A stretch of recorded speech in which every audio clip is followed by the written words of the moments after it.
দেখুন কত সুন্দর। আমার শরীফ ভাই ফোন দিছে।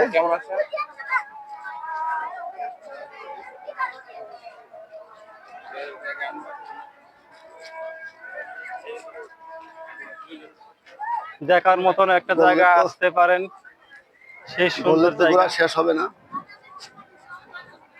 দেখুন কত সুন্দর বৈশা আছে, দেখুন আবহাওয়ার ভিতরে কি সুন্দর আবহাওয়া বিকেলের।